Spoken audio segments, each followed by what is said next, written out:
got 117. So we've got a little bit left in chapter 5, and we'll go ahead and finish talking through that. And then I want to get done, and then I want to talk about the exam and just some study options and some things to start thinking about to kind of pull things together for the test. Okay? All right, so I'm backed up a little bit. So when we left off, we were talking about, oh yes, and before I forget, the quiz is due tonight, right? Tonight. I will tell you, I've already learned there is a single question that has the wrong answer set on it, so don't let that throw you. But it has the wrong answer set with the question. So there, even before taking it, you have an automatic point, because everybody will get that point. Okay? But yeah, unfortunately not going to change it right now on you, so but go ahead and do the quiz and see where you're at. Okay, so yeast 2 hybrid, we were leaving off with, we were talking about proteins interacting and how that's another area that we need to start thinking at this level, like how are proteins interacting. So the interactome are the proteins that bind each other, and how do we see the unseeable? How do we see proteins binding each other? So we had immunoprecipitation, which was, really quick, just we have an antibody bound to a bead. Antibodies bind things that are specific, so it binds one protein. If you're talking about immunoprecipitating is just pulling that one protein down, okay? So like, it's just pulling one protein. But if you're pulling 2 proteins down, then what you start to add, you take an antibody to one protein, pull that out of a solution, and then you can look to see if there's another protein bound to that protein, and that's co-immunoprecipitating. All right, yeast 2 hybrid, I'm gonna go right to the picture here, is just a reminder, this is where you have, so the blue is actually supposed to be together, the 2 blue pieces. This is a transcription factor. And the transcription factor has a DNA binding domain, and then it also has a transcription activating domain. I want to say the right word here. DNA binding domain and a transcription activation domain. What does that mean? What does that even mean? You guys know transcription a little bit from earlier classes, right? So we have, if we're talking about transcription, we're talking about an RNA polymerase. You've probably seen a real simplified view of it where the RNA polymerase binds a promoter, and then, but the truth is it has to be regulated. It has to be recruited sometimes or turned on. So that's what this is. That's what the transcription factor is. And it has, so this isn't the polymerase, this is a protein that binds first and then helps, it's like an assistant to the polymerase. Okay. So it has a DNA binding domain and then a transcription activation domain. The DNA binding domain, just bringing us back, because we're thinking about this a little more holistically. We were talking about molecules and macromolecules in that, chapter 2, and structure. So the DNA binding domain, when you think about this at the molecular level, now you're thinking about those zinc finger, those helix turn helix things. This domain has, this part of the blue protein has a structure like that. It's going to bind the major grooves of the DNA. It may have some ability to bind the nucleotide bases specifically, recognizing those 3 hydrogen bonds, donors and acceptors and G's. Stuff like that, okay? So that's how that binds. Okay, and then this part is the activation. So yeast 2 hybrid, the way this assay is done is you have 2 proteins, and your question is, do they interact in the system? Can these 2 things bind? If I put them in a solution, will they bind? So what you do is you take a plasmid, remember our plasmids, and you take the gene for your known the domain for your DNA binding part of your transcription factor, and you fuse it to the gene for your protein number 1, for your human protein A. Then you take the activation domain and you fuse it to the gene for protein B. So are you following where how we're picturing this, how we're building this? We're starting at the genetic level, the DNA information level, and we're building these things. okay? Okay, then you put these, you put those two into a yeast cell with some sort of gene that you know is only going to be turned on by this transcription factor that you have manipulated, okay? So we have a DNA binding site that is specific to that DNA binding domain. And then we have some gene that we can see. So oftentimes you might put another plasmid into the yeast and then it has like the green fluorescent protein gene on it. It's foreign to the yeast or something like that. So you can see, that's your reporter.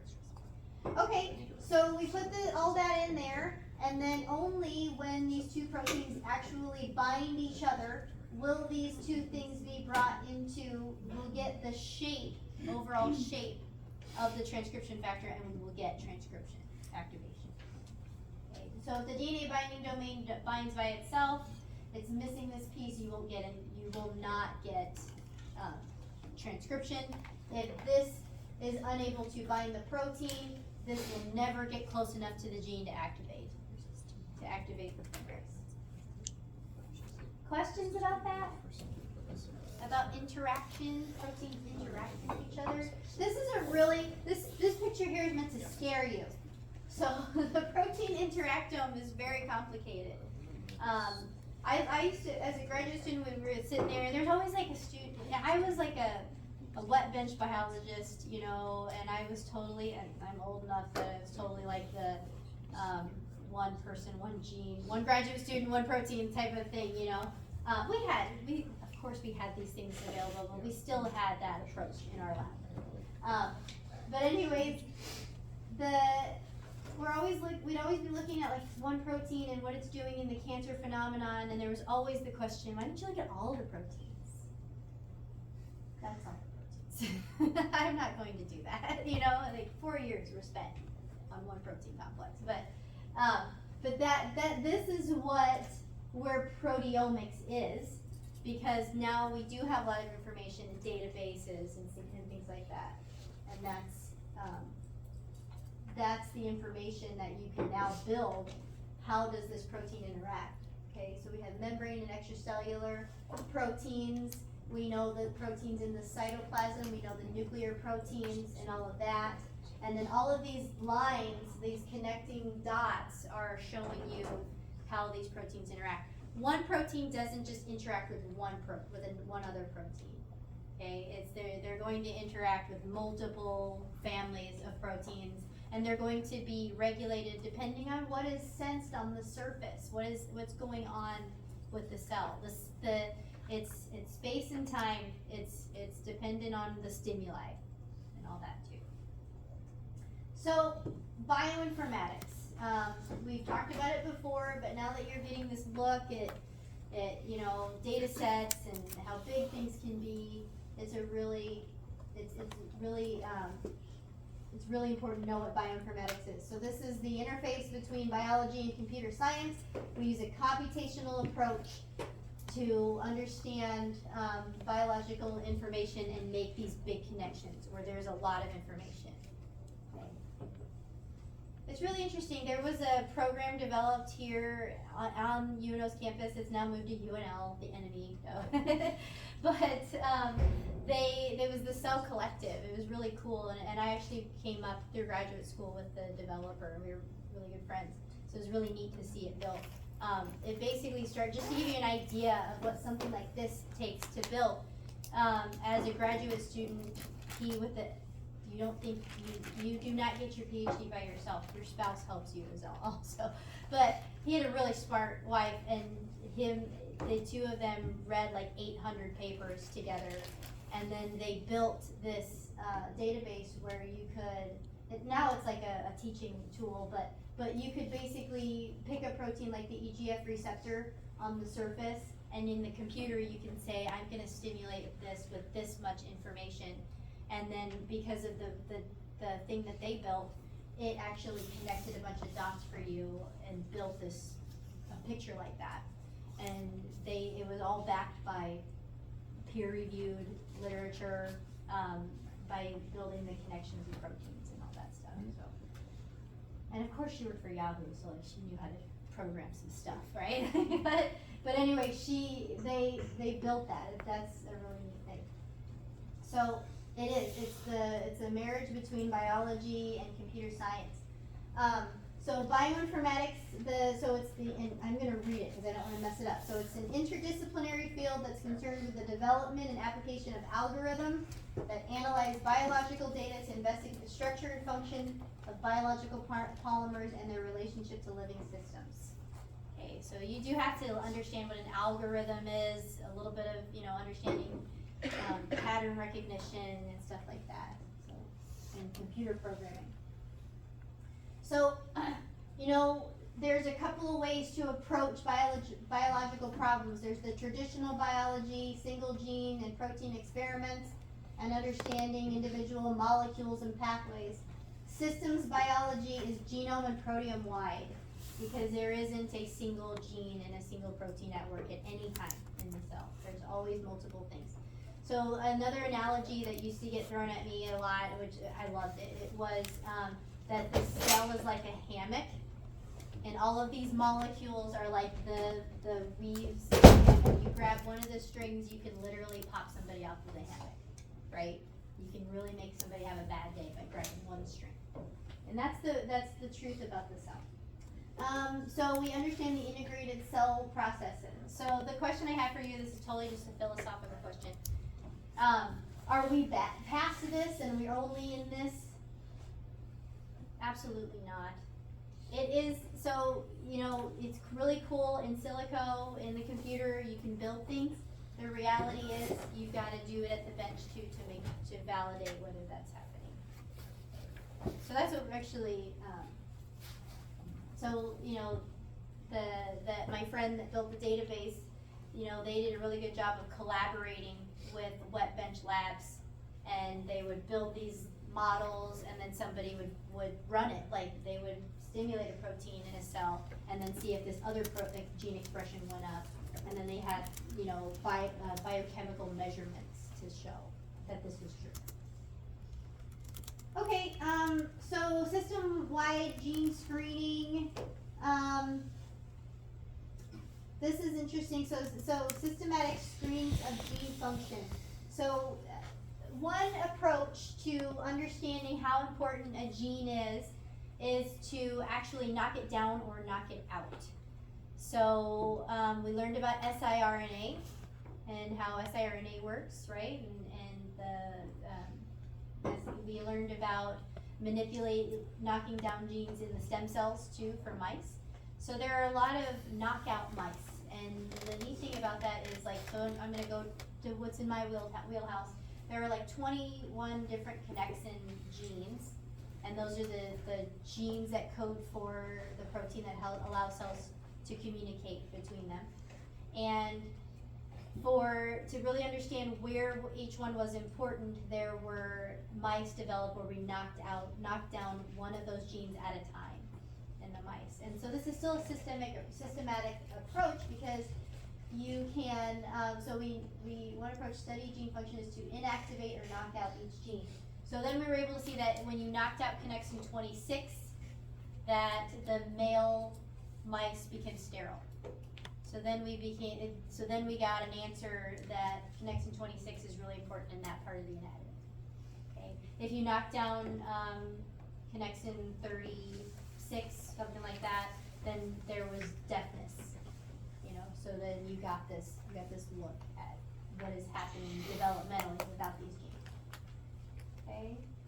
Sorry. So knockout is actually basically removing the gene. And that's really easy nowadays with CRISPR, Cas9, and stuff like that. So the other thing is temporary knockdown. So like in a cancer cell, if you think that there is a gene that's a problem, you can introduce a plasmid with antisense RNA or siRNA that has the two pieces so that they'll hairpin and they'll come together. Okay, so what do you get? You get double-stranded RNA to a specific gene and you can knock it down. Okay. What does that mean, knock it down? Knockout means you really remove the gene. Knock it down means anytime RNA is expressed, you're controlling how much RNA can be there. So RNAi is turning on that that degradation mechanism for messenger RNA. All right, so here is, okay, so this is a neat way to do it. So an siRNA assay with the whole genome. So again, we like to, as cell biologists, we've gotten to where we like to save money and save material. So we have these like almost like chip approaches. These are, this looks like kind of like a 96 well plate. They hold like 100 microliters in each well, and you can culture adherent cells inside of these setups, these little chambers. So this, in the experiment, what you're seeing here is you can take each one of these wells and you can introduce siRNA to a specific gene. So here's how we can really get that systemic, start to get a whole genome approach. So each of these wells has the same cells in it. We treat each one with a different gene, and then you can see, is this a gene that is essential? Will the cells die without it, without the expression of this gene? So you look for cell growth, and you're seeing the red wells, there's cell growth. The blue wells are where the siRNA blocked down an essential gene, or it knocked down an essential gene and the cells didn't grow, or they died. Okay. All right, the picture on this side is just going over how the siRNA works. So here you have siRNA. Typically, RNA is single-stranded. siRNA is typically the complement of that. And it doesn't have to be the whole strand. It literally is just like 15 nucleotides. It's a small stretch. That's all that's needed. But if you have that double strand, then this protein, this is recycling, this is RISC, this is the RISC complex, and RISC is, the on switch for RISC is the binding of double-stranded RNA. So here we have the double-stranded RNA that is bound. We actually lose one of the strands once it is bound, and then the RISC carries with it the complement for that mRNA. So anytime this complex exists of the little piece above, and then anytime mRNA is expressed, these two things will come together, and then it will destroy that new molecule of RNA. So that's what knocking down is. You knock the gene down. Anytime your RNA comes out, it gets degraded. Okay. Okay, so another thing that you can use the computational approach for is you can start to just look at gene sequence, the sequence of A's and C's and T's and G's, and you can start to do alignment so that you can see if there are signatures that can be seen in other known genes. Okay. So in this one, let's see, we have, so say you have what we're seeing here is you're seeing a human, mouse, rat, and dog gene sequence, and they're all aligned with each other, and you notice that there is this like conserved location, TGACCT, Sorry, I've got this set up in a way that I can't see my note. I don't have a note, okay. Okay. And I'm blanking at the moment what alpha is, but it's most likely a transcription factor binding spot. So these are what are typically really conserved among different species are transcription factor binding locations. Okay. So enhancer sequences, stuff like that. Anyhow, in this diagram, we can identify these conserved sequences, and then we know, okay, then we can ask, what is this? Why is it conserved? And so this is one of the ways it's been the transcription factor binding locations have been found through this computational approach. Can you imagine that there's this 3 billion nucleotides long, okay, and the mouse and the rat and the dog, they're not simple either. But using a computational approach, you can run an algorithm where you take the chromosome and you align it with the dog's chromosome. And that's billions of nucleotides that are run through to see if there are any matches. So pattern recognition, right? This is also something that, do I talk about this? No, this is also something that can be done to identify, maybe you have a new protein. A new protein is identified. Believe it or not, there are still transcription factors that are still being discovered. But maybe you've discovered a brand new transcription factor. You're not really sure, you know, you can get the gene sequence, but you're really not sure, you know, what are the activation domains? Where are the parts of this protein? You can simply run the gene sequence against other known transcription factors that are in the database, because there are billions of them now, right? Or, sorry, hundreds of thousands of them maybe. And then you can see if there's any alignment, any matches. And you can say, oh, I have a chymotrypsin activation site, because or I have a serine protease activation site, right? Remember that little activation domain that we went through, the little relay?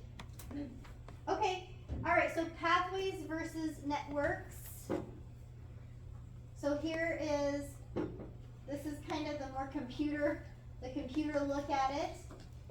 Okay, this is the cell. Now that we're cell biologists, or at least I like to be, and so we know what the structures of the cell are.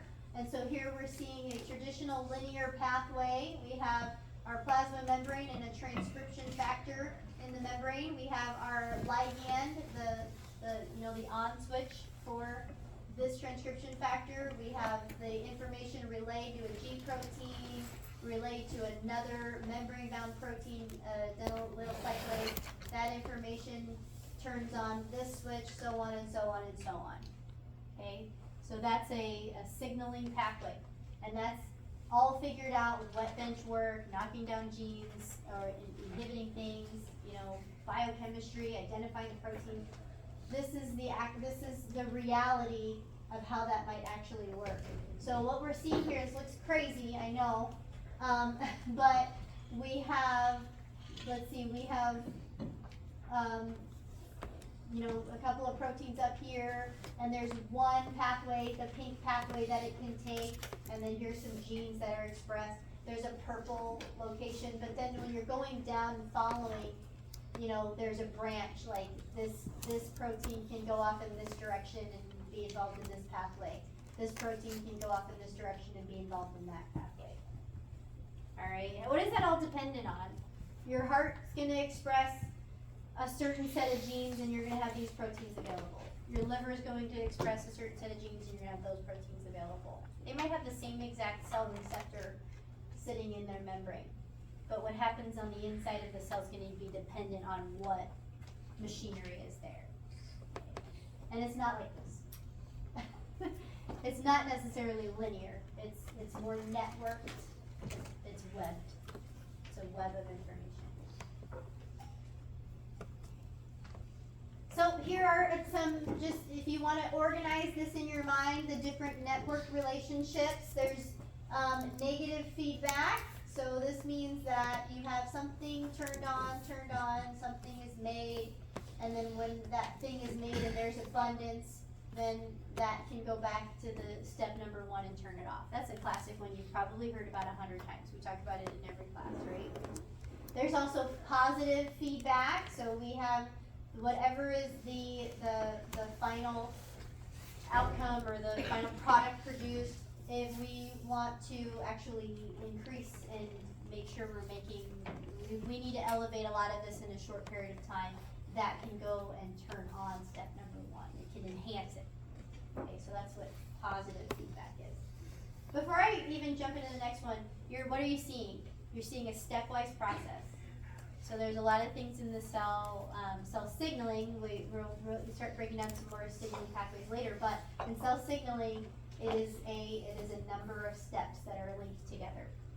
And it's fortuitous because then there's levels of regulation that can happen.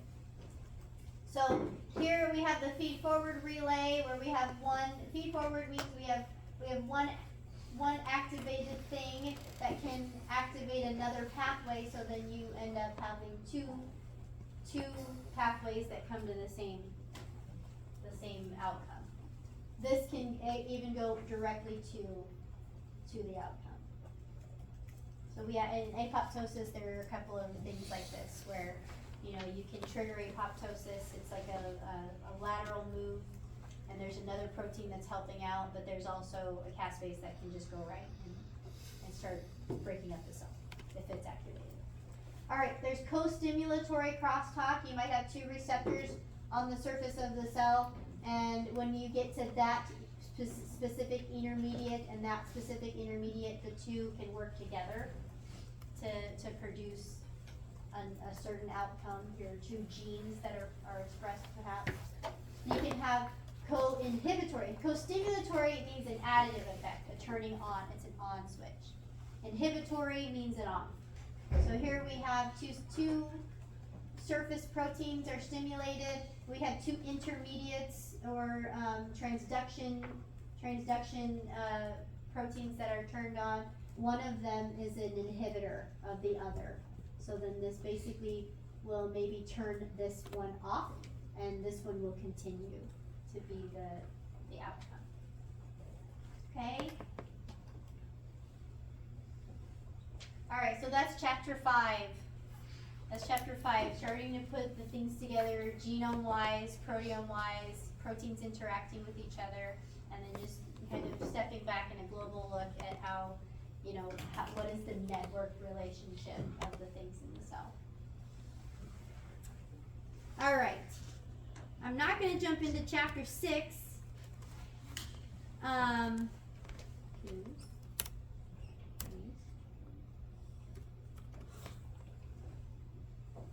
Instead, I want to talk a little bit about the exam, and there is a little bit of confusion that I have here. So exam, and it's my fault. So on the essay, or on the syllabus, which do I even have that open right now? I'm a little frazzled because I had a couple of meetings that ran long this morning. But, let's see, where is it? Okay, so offset question on the syllabus, you don't have that on yours, but what does it say? 20 points. The offset question, I need to think about this. That question on the test, I went back and looked, it's 5 points. The total essay is 20 some points, is the essay. The essay part of your test is around 20 points. It's a 100-point test, so then that means that there are multiple choice questions. I go back and forth on this every semester. Right now, they are 2 points. The multiple choice questions are 2 points each. Okay, I'm still writing. I'm thinking about putting more essay questions in too. So just to give you some examples of essay questions so that you can start just having a picture of what the test looks like. You have a picture of one because you have the offset question. That is question number 1 on the exam. Other questions might be going on our exercises, you know, this is kind of simplified, but, you know, choose to, and I might list off the organelles, to choose 2 organelles and answer those 4 questions. So then you'll have to answer yours that you worked on as a group, right? You'll be able to answer that pretty easy, but then one other one. Okay, yeah? You said choose 2 organelles and just explain them? Or? Yeah, so remember we had 4 questions, like how they interacted with other things, what was their general size and shape, stuff like that. Yeah. And then what do we do in our molecular methods exercise? We explained a molecular method. I might be really easy on you and tell you to describe your molecular method and answer those questions. Okay? All right, other questions might be like a little more global. So we did not break down, we talked about DNA structure in chapter 2, right? I didn't even skip the chapters, but but then what do you know about DNA, right? Everything about it. It's 5 points. You should know at least 5 points about DNA. Does that make sense? Yeah. And you can go into like how it's replicated. We didn't talk about that, but you could really talk structure about it too. So like how it's anti-parallel, the hydrogen bonding. There's covalent bonding in there. Where is that? Okay. So there is that. So yes, if you complete the offset question, those 5 points are yours, no matter what you put into question number 1. Okay, if you complete the offset question, those 5 points are on your test. Alright. Alright, one other policy thing I wanted to share is that typically for an exam, I don't have the right graphic up there, but typically for exams, when it comes to multiple choice, a lot of you guys are probably going to be really comfortable with the essay type questions because it's right about what you know. And what's neat about them, especially at this sophomore, junior level, is students will have their memory jogged about things. They write out about stuff, and then when they go into the multiple choice questions, it's actually a little easier because you had those essay questions to formulate your stuff. You guys can have a scratch paper for the exam. It is an online exam, but you can have a clear scratch paper. There's some instructions. Just show the clear paper in the respondus so that I know it's clear when you start, and then you can write all over it. One sheet of paper. The multiple choice questions, I realize there are bad questions that exist, and I might write them. So if 70% of the class or more get a question wrong, then those points get added to the total of your score. So if you got it right, it becomes a bonus point on the test.